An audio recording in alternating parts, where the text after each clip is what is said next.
আসসালামু আলাইকুম সুধী দর্শক, ভূতের বাড়ি থেকে স্বাগত জানাচ্ছি আরজে সর্দার।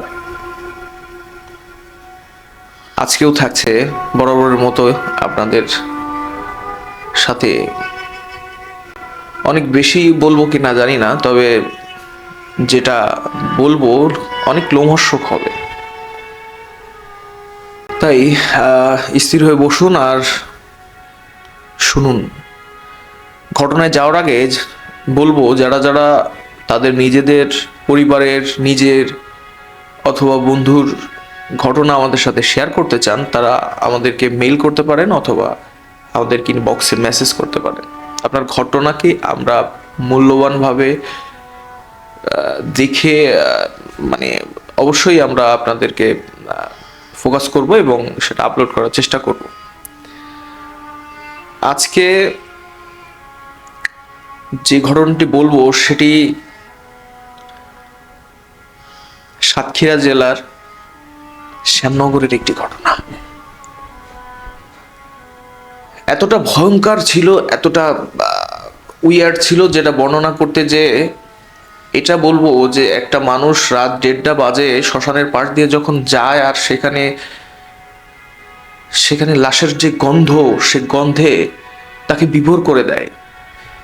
এই ঘটনাটি মূলে যাওয়ার আগে বলবো, এখনো যারা বেলা শেষ চ্যানেলটিকে ফলো দিয়ে রাখেন নাই তারা অবশ্যই ফলো দিয়ে রাখুন এবং আমাদের নিয়মিত পর্ব আপনারা শুনতে থাকুন। যারা ভূত এফএম কে পছন্দ করতেন, যারা সত্য ঘটনাকে পছন্দ করতেন, যারা ভৌতিকতাকে নিয়ে অনেক বেশি ইন্টারেস্টেড, আমরা তাদের জন্য আমাদের এই পর্বগুলোকে উপস্থাপন করি। তা আমি মূল ঘটনায় যাব, আর বেশি দেরি করব না। সেখান থেকে যাচ্ছিল সোহেল নাম করে একজন মানুষ, যে হাঁটছিল। ওদিকে তো আসলে ঘেরের একটা মানে মাছ চাষ, চিংড়ি চাষের একটা জায়গা, যেখানে দূরে যাচ্ছিল তখন দেখতে হয় চোরের ভয়ের জন্য। তো যাইতে যাইতে ঠিকই সেই শ্মশানের কাছে চলে গেছে এবং তার যে উইয়ার্ড গন্ধ, সেই গন্ধটা সে এত বেশি ফিল করছে যে সে মনে হচ্ছে যে তার দম বন্ধ হয়ে যাচ্ছে এবং সে প্রচন্ড পরিমাণে জোরে হাঁটছে এবং সেই জায়গাটাকে ওভারক্রস করে সামনে যাচ্ছে, কিন্তু আসলে সে সেই জায়গায় থেকে যাচ্ছে, সে কোথাও যেতে পারছে না। এই মুহূর্তে চোখ বন্ধ করে থাকা, মানে নিথর হয়ে থাকা ছাড়া তার কাছে আর উপায় ছিল না। কালেমা পড়া, আল্লাহকে স্মরণ করা, সেটাই করতে থাকলো। একটা সময় সে নিজেকে আবিষ্কার করলো যে আমি নদীর ধারে শুয়ে আছি এবং আমার 100 কিলোমিটার দূরে সেই শ্মশান, যে শ্মশানে একটা মুসলিম নারীকে নির্যাতন করে পুড়িয়ে মারা হয়েছে। সেই শ্মশান যেখানে পুরনো ইংরেজি শাসকের সময় কত মানুষকে পুড়িয়ে মারা হয়েছে। অসংখ্য মানুষের কাছে শোনা হয়েছে সেখানে আত্মা, এই খারাপ আত্মাগুলো ঘুরে বেড়ায়, মানুষকে কষ্ট দেয়। দর্শক, ভূতকে, জিনকে বিশ্বাস করেন কিনা জানি না, কিন্তু জিন এটা যে কোনো রূপ ধারণ করতে পারে। এটার কাজই হচ্ছে মানুষকে প্ররোচনা দেওয়া। আমরা তার মুখ থেকে যেটা শুনতে পেয়েছি, এরপরে যারাই শ্মশানের পাশ দিয়ে যেত তখন কেমন জানি কান্নার আওয়াজ ভেসে আসতো, কেমন জানি হাহাকার গর্জন চেয়ে আসতো, বাঁচাও বাঁচাও, ওরা আমাকে পুড়িয়ে মেরে ফেলবে। আর বারবার যেন মনে করিয়ে দেয় সেই মেয়েটির, যাকে তারা কবর দেয়নি। দর্শক, এরকম লোমহর্ষক ঘটনা নিয়ে আমাদের ভূতের বাড়ি তৈরি হয় এবং আমরা নিয়মিত এটাকে আপলোড করে থাকি। আপনারা চাইলে আপনাদের ঘটনাকে আমাদের কাছে লিখে পাঠাতে পারেন, অথবা সরাসরি আমাদের স্টুডিওতে এসে আপনারা আমাদের সাথে ঘটনা শেয়ার করতে পারেন। আমরা সরাসরি ঘটনায় চলে যাব। তার আশেপাশে যত মানুষ ওই ঘেরটিকে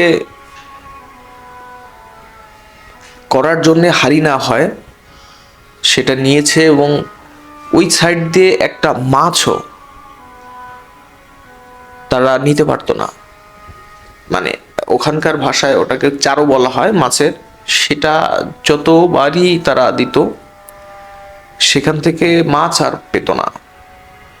শোনা যায় মানে এরকম কোনো ছিল যেটা শয়তানি আত্মা, যে আত্মা মাছগুলোকে খেয়ে ফেলতো। তারা শ্মশানের ওখানে যে অবস্থান করত, মানে থাকে না খুব একটা নিকৃষ্ট আত্মা কিছু থেকে যায় যারা এভাবে মানুষের ক্ষতি করতে থাকে। ইভেন আপনারা কল্পনা করতে পারবেন না যেখান থেকে তারা চলাচল করে সেই জায়গাগুলো গাছ পর্যন্ত মরে যায় এই বদ আত্মা, বদ জিনের দল যারা।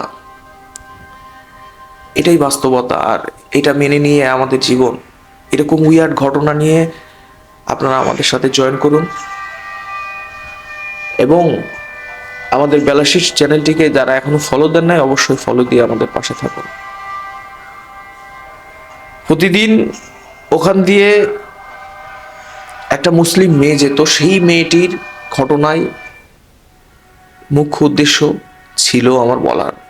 এখানে সব থেকে মেইন যে কথাটা, সেই মেয়েটি একটা হিন্দু ছেলের সাথে সম্পর্ক করে, ভালোবাসার টানে তারা বিয়ে করে, এবং সেই বিয়েটি তাদের পরিবার থেকে মেনে নেয় না, এবং মেয়েটি মৃত্যুবরণ করে। তাকে তার পরিবার সম্পর্ক ছিন্ন করার কারণে তাকে পুড়িয়ে দেওয়া হয় তার স্বামীর পরিবার থেকে। এই ঘটনা আপনাদের কাছে কেমন লেগেছে আমি জানি না, কিন্তু আমি বলবো যে এটা একটা লোমহর্ষক ঘটনা। কারণ আমি এর আগেও শুনেছি যে একজন হিন্দু, সে কোরআন পড়তো, সে মুসলমানদেরকে মানতো, আল্লাহকে মানতো। সে গোপনে রাতে তার স্ত্রী ঘুমে যাওয়ার পরে কোরআন তেলাওয়াত করতো। তাকে পুড়িয়ে দেওয়ার সময় অনেক চেষ্টা করেছে মৃত্যুর পরে, কিন্তু মরি নাই, পুড়ছে না, বাধ্য হয়ে তাকে কবর দেওয়া হয়েছে। থাকবে আপনাদের জন্য সামনের পর্বে আরো ভালো কিছু। আজকে বিদায় নিতে চলেছি, এই পর্যন্তই। সবাই ভালো থাকবেন, সুস্থ থাকবেন। দেখা হবে পরবর্তী পর্বে।